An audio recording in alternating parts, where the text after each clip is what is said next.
किस प्रकार से देवेंद्र प्रताप सिंह की जीत को देखते हैं आप? क्या जीत की आधिकारिक घोषणा हो चुकी है देवेंद्र सिंह की? विकास जी, आपको बता दें कि सिर्फ आधिकारिक घोषणा बाकी है, लेकिन जो मेरे पीछे आप मैं आपको बता दूं कि जीत तो एक हो चुकी है, सिर्फ उनको प्रमाण पत्र देना बाकी है। मेरे पीछे से आप देख सकती हैं कुर्सियां और जो तंबू उखाड़े जा रहे हैं, इसका मतलब है कि मतदान अब खत्म हो चुका है। देवेंद्र सिंह ने लगातार तीसरी बार यानी कि हैट्रिक लगाई, कुल वो चौथी बार जीते हैं, लेकिन लगातार 3 बार वो चुनाव जीत चुके हैं। बीच में उन्हें डॉक्टर वाई.डी. सिंह ने एक बार हराया था। तो स्नातक चुनाव में प्रतिनिधित्व करने के लिए देवेंद्र सिंह एक बड़ा नाम है और उन्होंने वो करके दिखाया है। प्रथम वरीयता मत से ही सपा के प्रत्याशी को हराया है। सपा का प्रत्याशी दूर दराज तक भी उनके एक भी राउंड में दिखाई नहीं दिया है। देवेंद्र प्रताप सिंह ने जिस तरह से जीत दर्ज की है, वो निश्चित रूप से भाजपा, उनकी विचारधारा, उनके कार्यों, देवेंद्र सिंह द्वारा जो स्नातकों के लिए लड़ाई लड़ी जाती है, उसका एक प्रमाण है कि देवेंद्र सिंह ने लगातार जीत की हैट्रिक लगाई है। सबसे बड़ी बात रही कि यहाँ पे चुनाव शांतिपूर्ण रहा, के व्यापक इंतजाम रहे, अधिकारी जो पूरी रात मुस्तैद रहे और किसी भी प्रकार की न नोकझोंक हो पाई, न कोई झड़प हो पाई। और जाते जाते सपा प्रत्याशी ने भी अधिकारियों को धन्यवाद दिया कि उन्होंने पूर्ण रूप से सहयोग किया। सुरक्षाकर्मी और सीसीटीवी से ये मतगणना हुई। मिला के कहा जाएगा देवेंद्र प्रताप सिंह ने चुनाव तो जीता, लेकिन साथ साथ अधिकारियों और सुरक्षाकर्मियों की मेहनत तंग लाई। किसी तरह की न कोई झड़प हुई, न किसी तरह का कोई आरोप लगा। जिस तरह झांसी और अन्य जगहों पर आरोप लगे हैं कि विपक्षियों ने आरोप लगाए, लेकिन गोरखपुर में चुनाव बिल्कुल शांतिपूर्वक रहा और देवेंद्र सिंह ने लगातार तीसरी बार चुनाव जीत के भाजपा के खाते में सीट डाली है। तो अब से कुछ ही देर के बाद देवेंद्र सिंह जी आएंगे, प्रमाण पत्र लेंगे। पीछे तंबू और कुर्सियां उखड़ रही हैं, इससे साफ है कि मतदान खत्म हो चुका है, प्रमाण पत्र देना बाकी है। और गोरखपुर फैजाबाद स्नातक चुनाव 17 जिलों का चुनाव है। 30 तारीख को 321 बूथों पर यह मतदान हुआ था और देवेंद्र सिंह लगातार हर राउंड में बढ़त बनाए हुए थे। और जैसे जैसे रात ढलती जा रही थी, वैसे वैसे देवेंद्र सिंह का सूरज खिलता जा रहा था और भोर होते होते यानी 7 बजते बजते भाजपा का सूर्य एक तरफ आसमान में सूर्य खिला और बिल्कुल देखिए, अब बड़ी जीत विकास, बड़ी जीत भारतीय जनता पार्टी की देखने को मिले स्नातक एमएलसी चुनाव में। हमारे साथ हमारे सहयोगी विवेक कानपुर से जुड़े हुए। कानपुर में क्या नतीजे रहे एमएलसी स्नातक चुनाव के? दीपक देखिए तेस्ला, मैं आप बताना चाहूँगा कि जिस तरह से ये एमएलसी के चुनाव होते थे, इस एमएलसी के चुनाव के बारे में कहीं ना कहीं किसी न किसी को जानकारी भी नहीं होती थी। लेकिन इस बार जो इस चुनाव की बात करी जाए तो कानपुर युवा मोर्चा के जो युवा हैं, उन्होंने घर घर जाकर इसका प्रचार प्रसार किया और लोगों को जागरूक भी किया।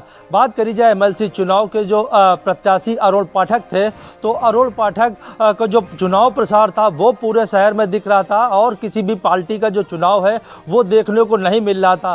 फिलहाल यहाँ पर जो जीत है वो अरुण पाठक की हो चुकी है और यहाँ पर इससे पहले भी वो 2 बार इस चुनाव को जीत चुके हैं। तो यहाँ पर इससे पहले जो कब्जा था इस सीट पर कांग्रेस का हुआ करता था और कांग्रेस के कब्जा होने के बाद इसमें 2 साल जो है 2 बार अरुण पाठक का कब्जा रहा और फिलहाल इस बार फिर जो बीजेपी के प्रत्याशी अरुण पाठक हैं, उन्होंने लगभग 50,000 से ऊपर यानी 53,000 से ऊपर वोटों से जीत तय की है। तो यहाँ पर पूरी तरह से पहले ही देखा जा रहा था कि जो अरुण पाठक है वो इस जीत को पहले ही सुनिश्चित कर चुके थे। यहाँ पर डिप्टी सीएम ब्रजेश पाठक भी आए थे और उनके चुनाव प्रचार के लिए और यहाँ पर लोगों से वोटों की अपील भी करी थी और पहले ही निर्धारित कर दिया था कि यहाँ पर जो एमएलसी जो विधायक है अरुण पाठक, उनकी जीत यहाँ पर निश्चित होगी। कहीं ना कहीं अगर बात करी जाए शिक्षक चुनाव की तो वहाँ पर पासा पलटता हुआ देखा जा रहा है। पासा पलट चुका है पूरी तरह से, क्योंकि जिस तरह से बीजेपी से रेणु रंजन भदौरिया यहाँ पर चुनाव लड़ रहे थे तो उनको यहाँ पर राज बहादुर चंदेल जो निर्दलीय प्रत्याशी हैं उनको उन्होंने हरा दिया है और यहाँ पर जीत जो है निर्दलीय प्रत्याशी राज बहादुर चंदेल की हुई है। तो कहीं ना कहीं यहाँ जो बात करी जाए एमएलसी चुनाव की, तो एमएलसी के चुनाव में बीजेपी की भारी जीत हुई है। जो जितने भी विधायक रहे हैं वो बीजेपी के सबसे ज्यादा निकलकर सामने आए हैं और यहाँ पर शिक्षक चुनाव में जो है बीजेपी की हम एक बार बरेली का भी अपडेट जानेंगे हमारे सहयोगी दीपक शर्मा बरेली से जुड़े हुए। दीपक, किस प्रकार से जो अपडेट है वो एमएलसी स्नातक चुनाव को लेकर बरेली से है? किस प्रकार से किस पार्टी की जीत होती हुई सामने आ रही है और क्या आधिकारिक घोषणा अभी तक की गई क्या? देखिए, मैं आपको बता दूं, बरेली की बात करें तो लगातार 1986 से बरेली स्नातक खंड एमएलसी चुनाव सीट पर बीजेपी का कब्जा है।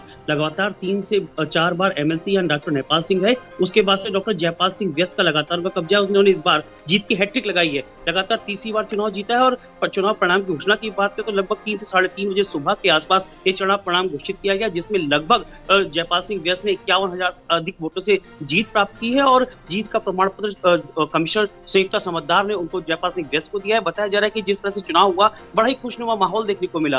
वहीं एक ही कार्यालय में जहां समाजवादी पार्टी के शिव प्रताप सिंह यादव और डॉक्टर जयपाल सिंह व्यस्त आमने सामने बैठे थे। और बताया जा रहा है कि जब शिव प्रताप सिंह यादव जयपाल सिंह व्यस्त से मिलकर उन्होंने पैर छूकर आशीर्वाद दिया। और जब मीडिया ने उनसे पूछा तो उन्होंने बताया कि जयपाल सिंह व्यस्त उनके गुरुजी रहे और गुरु का आशीर्वाद देना बहुत अपने आप में ही एक बड़ा सम्मान है। जयपाल सिंह व्यस्त ने बड़ा खुशनुमा माहौल में हंसी खुशी बैठकर वहां पर लोगों से चर्चा की। और जीत के प्रति जयपाल सिंह व्यस्त लगातार शुरू से ही आश्वस्त दिख रहे थे। बताया जा रहा है कि लगभग 14,000 से अधिक वोट समाजवादी पार्टी के अधिकृत प्रत्याशी शिवपाल सिंह यादव और शिव प्रताप सिंह यादव को मिले हैं। वहीं जयपाल सिंह व्यस्त को 64,000 वोट के आसपास मिले हैं। लगातार यहाँ 10 प्रत्याशी थे, जिनमें बाकी के प्रत्याशियों का खाता भी नहीं खुला है। बताया जा रहा है कि जिस तरह से चुनाव था, जहाँ एक तरफा बीजेपी इस चुनाव को लेकर, बीजेपी का संगठन इस चुनाव को लेकर लगातार तैयारी कर रहा था, बूथवार मीटिंग कर रहा था। युवा मोर्चा से लेकर बीजेपी के पदाधिकारियों से लेकर एक नेता को जिम्मेदारी दी गई थी इस चुनाव को लेकर। और बीजेपी ने इस चुनाव को अपनी प्रतिष्ठा का साख बना रखी थी, कहीं इस चुनाव में किसी प्रकार की कोई चूक ना हो, इसको लेकर लगातार दौरे दर दौरे किए जा रहे थे। बड़े नेता, प्रदेश के नेता, तमाम लोग यहाँ डेरा जमाए बैठे हुए थे। वहीं समाजवादी पार्टी के प्रदेश अध्यक्ष नरेशोत्तम पटेल भी यहाँ बरेली में आए थे और मतदाताओं में और समाजवादी पार्टी नेताओं में जोश भर कर गए थे कि सीट को जीतना है। फिलहाल सपा की हार हुई है, बड़ी हार हुई है। वहीं बीजेपी की देखिए दीपक, इस स्नातक एमएलसी चुनाव में बीजेपी धाक देखने को मिली है। फिलहाल आप सभी का हमारे साथ जुड़ने के लिए बहुत बहुत शुक्रिया। और रुख करेंगे अगली खबर का। आज दिल्ली में देखिए बीजेपी सांसदों